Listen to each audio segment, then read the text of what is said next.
hurts getting old. Don't do it, you got a choice, okay? It hurts getting old.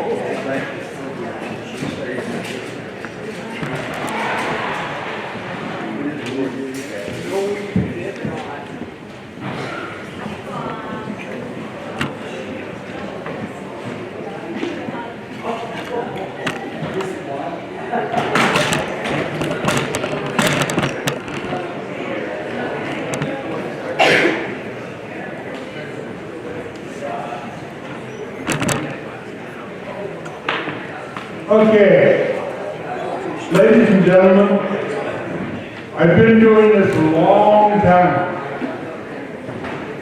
There are rumors circulating that even make it longer, but don't believe them.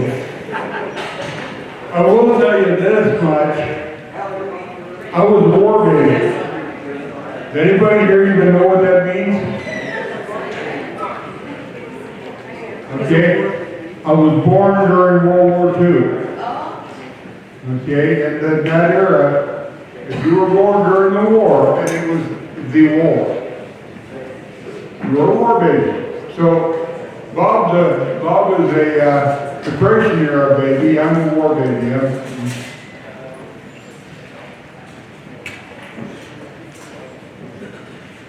got to figure out how this thing works.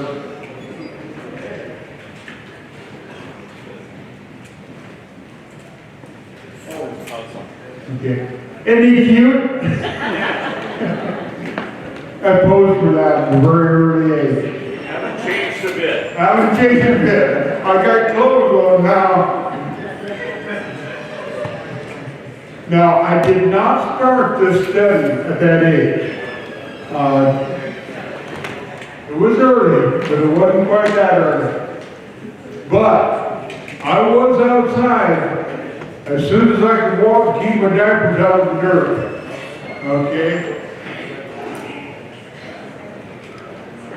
There's a story that goes around that my father loved telling every girlfriend who ever came home with me. When I was first learning to do the things that boys do, rather than in the diapers, I would do what I had to do and hang my drawers on a tree. And I would show up back at the house, sans pants. Somebody was honorary enough to take a picture of me at about 2 years old doing that. My father got a hold of that picture. It almost traumatized me by the time I was 18 years old to leave home. There's a rumor going around that I was the reason that my folks never separated. Because they argued over who would have to have custody of me. You take it. Oh, I don't want it. But this is when it started. On the 25th of August, 1958, a cat skinner returned to work at Bluff Creek. Somebody asked if there were other sightings in that area. Their equipment yard was at the same place where Bob and Roger camped, at Mouse Camp. Okay?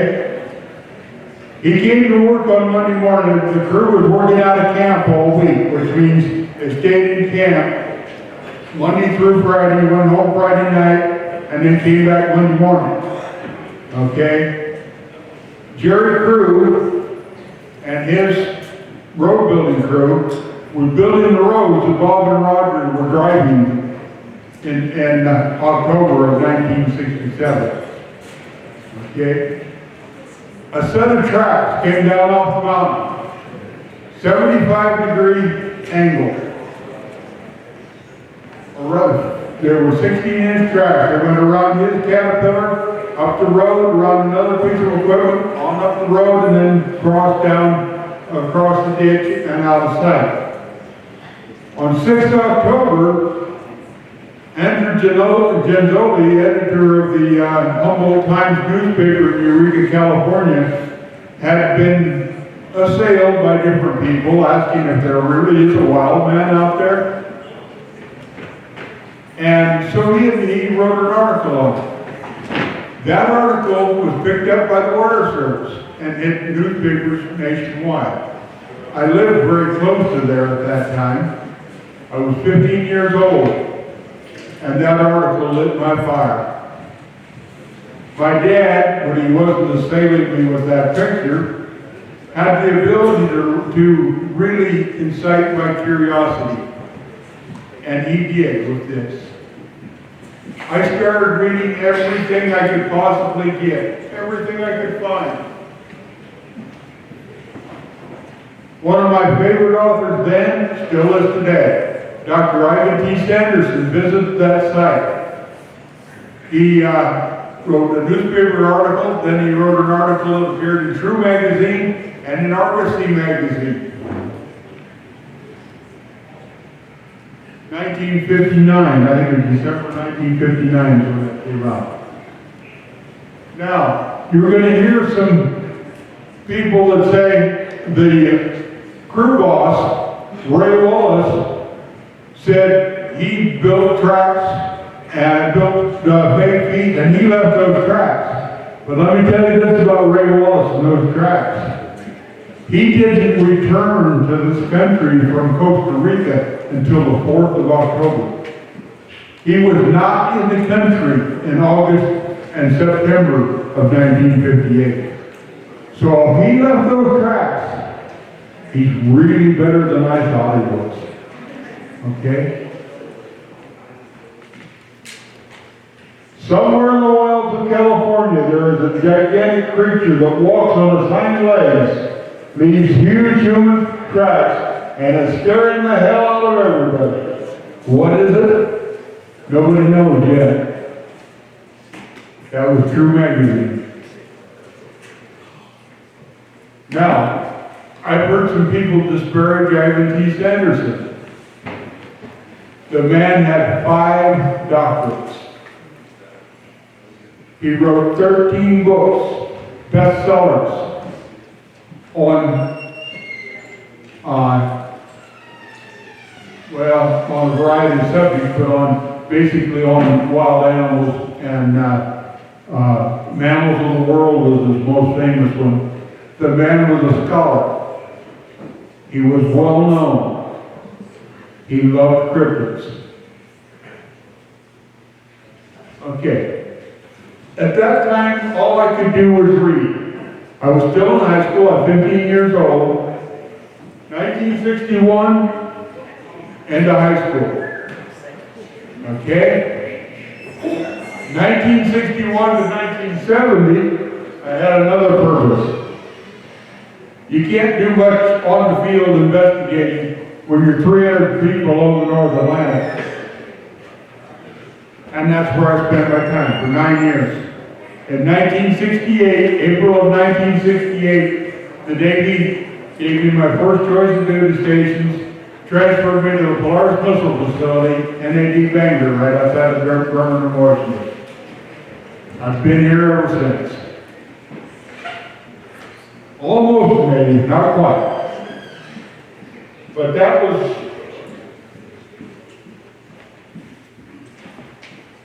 my baby. I wasn't a rocket scientist, but I was a rocket technician. Okay? In order to get into that service, you had to be in the top 10% of the Navy. In order to get into that field, you had to be in the top 10% of this field. Okay? It was an exclusive club. I spent 5 years on that boat, made 7 patrols. When I went on board, we had 2 patrols per deck. There was a 2 sitting alongside the pier, Newport News Shipbuilding and Dry Dock Company. We installed every piece of equipment in the weapon system. Believe me, by the time we went to sea, I knew every connection from missile tube to the Missile Control Center. Before I left it, I was qualified for every watch station in the weapons department. I was in charge of maintenance in the missile gang. They even called me one patrol to take over maintenance on the torpedo fire control system because through to a concatenation of circumstances, we had two very green fire controls in there, and that was fun. Dealing with torpedo fire control. Totally different system, totally different idea. Now,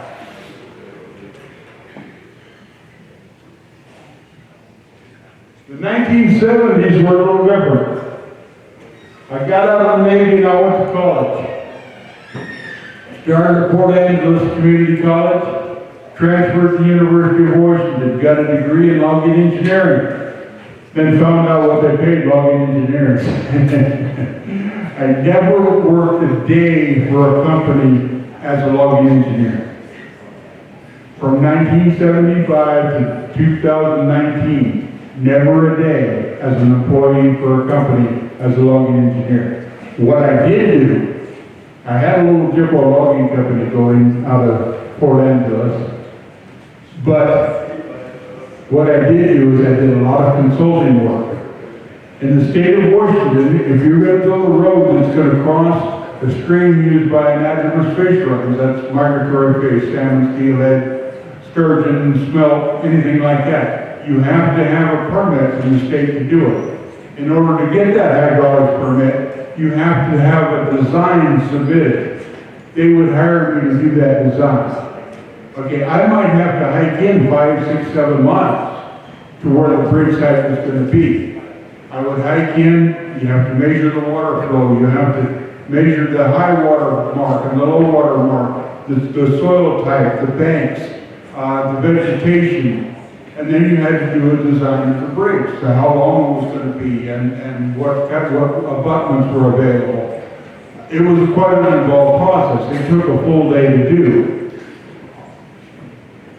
Needless to say, the last thing you wanted to do was hike in, do the work, hike back out, get home, sit down at the desk and start writing it up and find out you forgot to get one measurement.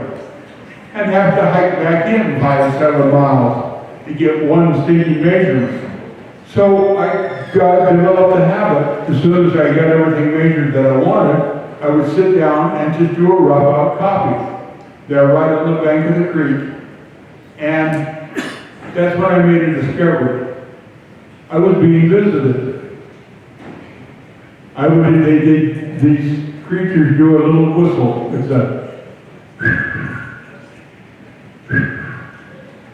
that simple. I heard that 150 times. But I'd hear the whistle. I just thought it was a bird that I hadn't classified. But I'd be looking around, and all of a sudden here'd be this face looking around the tree at me. They get curious, wonder why I was sitting there quiet out in the middle of the woods. And this is old growth timber. Okay, a lot of the work I did was for ITD Rainier. They had to make a log yard just out of Forks and owned a lot of land in the Dickey River country. And that's where most of this went on, was in that country. You'd be 3 miles off the road hiking in, and here's a 16-inch footprint in a sandbar next to a no-name creek.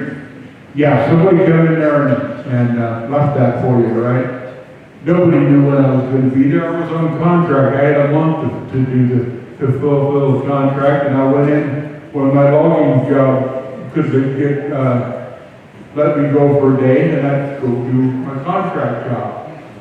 Nobody ever knew when I was going to be there. And that doesn't make much sense for somebody to hike in 3 or 4 miles and leave a footprint in timber that there hasn't been anybody there in 400 years on the expectation that somebody might walk by and find it, right? And that's the same people that talk about the massacre theory, by the way. But that created an interest. It piqued an interest, and I was loving it. And I'd come home and I'd tell my family, oh, that's just somebody pranking me. Well, it didn't take very long that I didn't tell them anymore. For 35 years, I never even told them what I was doing, what I was seeing. And believe me, I was seeing some fantastic stuff.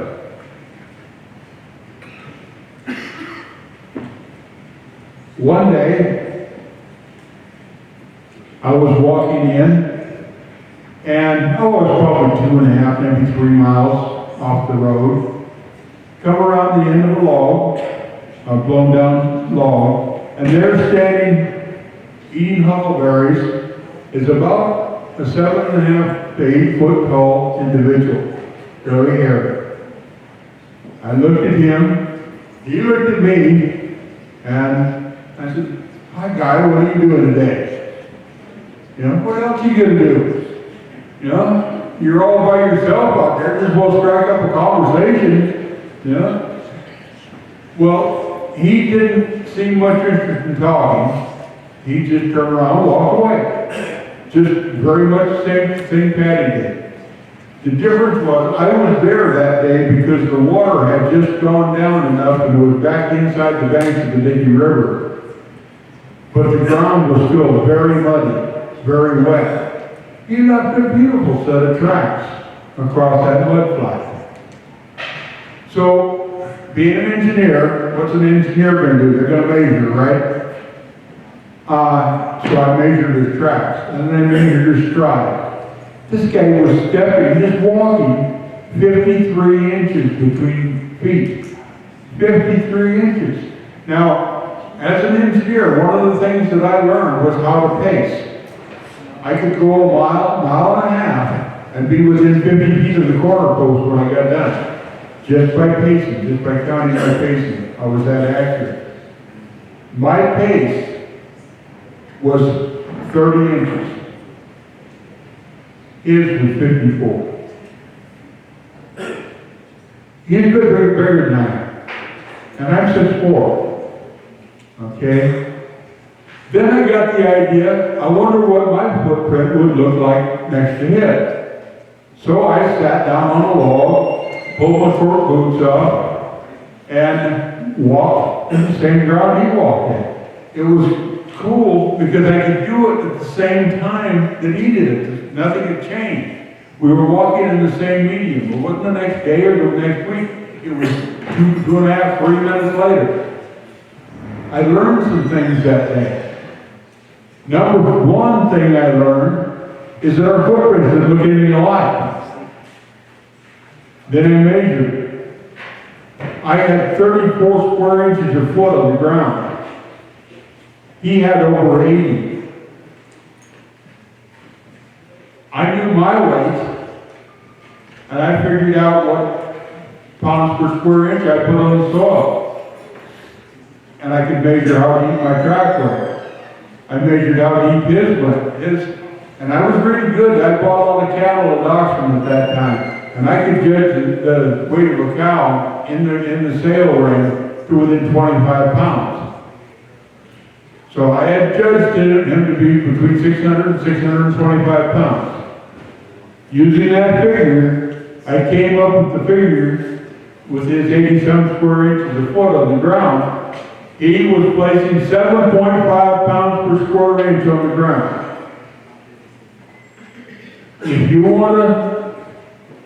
If you find a track and you want to know what the individual weighs, you want to know how tall he is, that track is, you multiply the length of that track by 6.5, and that'll give you his height. Okay? Now, does that mean every 10-inch track is going to be an individual 65 inches high? No. That's the center of the bell curve. Okay? Then you'll have the variations on both sides of that.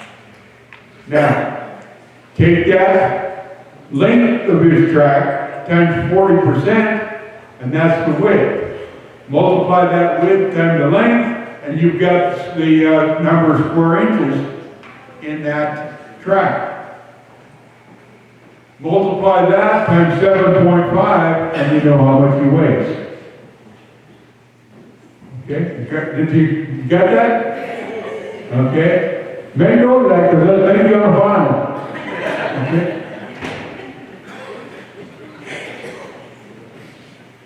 But that's what this is the Dickey River area. That's the country I was working in. Isn't that gorgeous? Okay, that timber was between 400 and 800 years old. How many people do you think traversed that in the last 400 to 800 years? Not many. Yeah. That's what it looked like inside. Every day was a picnic. Because if we'd have heard our voices, we'd have gotten up to find out, wouldn't we? I asked him, I said, what were we saying? Well, we couldn't hear actual words, but you and Sue both had distinctive voices, and we could tell they were your voices. That's broken down. Anybody want to go? Yeah. That's what was left for us in camp.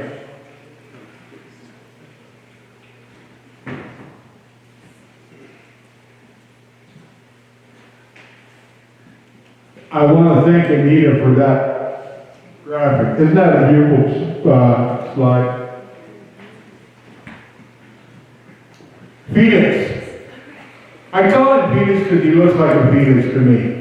Again, that answer to the question, has there been more sightings in that Bluff Creek area?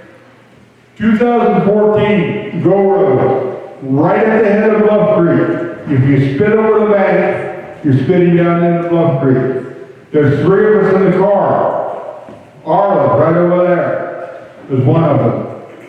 The third one is a young lady that had come over from England to be with us for that outing. We're coming back from town. We had gone to town to get gas for the tent heaters. We're camped at 5,800 feet. And believe me, you wanted a heater in your tent at night. Milepost 14, we come around the curve, and him and his mother are standing right in the middle of the road right in front of the car. 20 feet.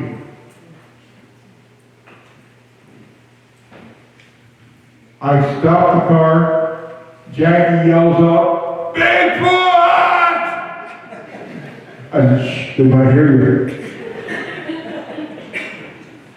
They were 2/3 of the way across the road. They turned, in 2 steps, they were gone. Over the bank, down into Bluff Creek. Arla's right there. Ask her if any word I've said is not true. By the time we got back to our camp at milepost 33, Jackie had convinced herself that she hadn't seen 2 Sasquatch, 2 Bigfoot standing in front of the car. Her mind had convinced her that she saw 2 Mexican drug mules wearing long-haired ghillie suits, flip-flops, and backpacks. Why? Her mind didn't know Sasquatch. It retreated to something it could relate to. Does that make sense?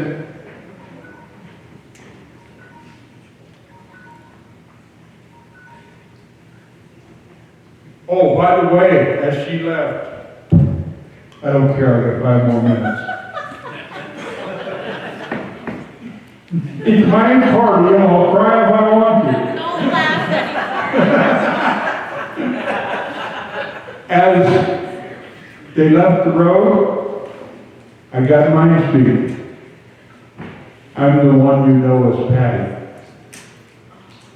That's Patty and her son. I know I changed. I changed. I got to tell you this story, then Sandy's going to give me the finger if I don't get off. And believe me, one of our guests there was from Australia. Deb came all the way from Australia. Again, Bugs Mitchell's here, he was there. Arla was there. Sue was there. Deb had been, from the time she got off the plane, every time it stopped, she looked for a second-hand store. Her husband collected toy cars, Matchbox type cars. We're sitting in camp. Right next to our campfire, there's 2 logs laying across the creek. She looks over there, and that is sitting on the log.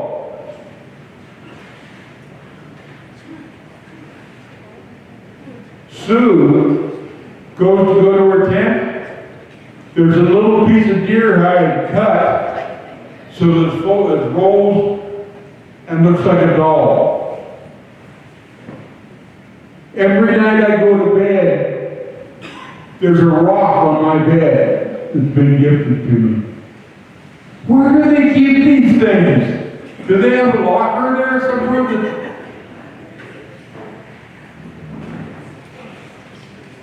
And Kathy, who was there also, said, well, if they're bringing gifts, why didn't they bring me some fireworks? That was it. Somebody said, oh, that fell out of the tree. I said, excuse me, driftwood doesn't grow on trees.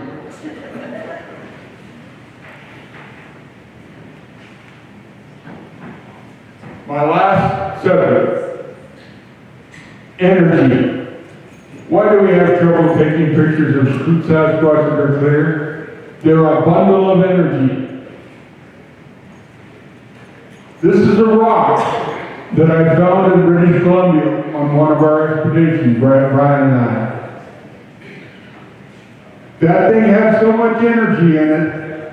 I was a professional photographer. I could not focus on that rock because of the energy. That's the best picture I could get of it. We went, took it home, came back the next day, was going to pick it up. No, leave it alone. We couldn't even find it. But what happened? He was left for us in this place. I better not even turn to the next slide. Oh yeah, I gotta tell you. My teacher is called Red Stripe because he has a red stripe on his chest. This is one of the rocks that was left for me in my tent on my bed. Notice the red stripe on it. It goes all the way through it. Wonder who that came from. Ladies and gentlemen, thank you very much.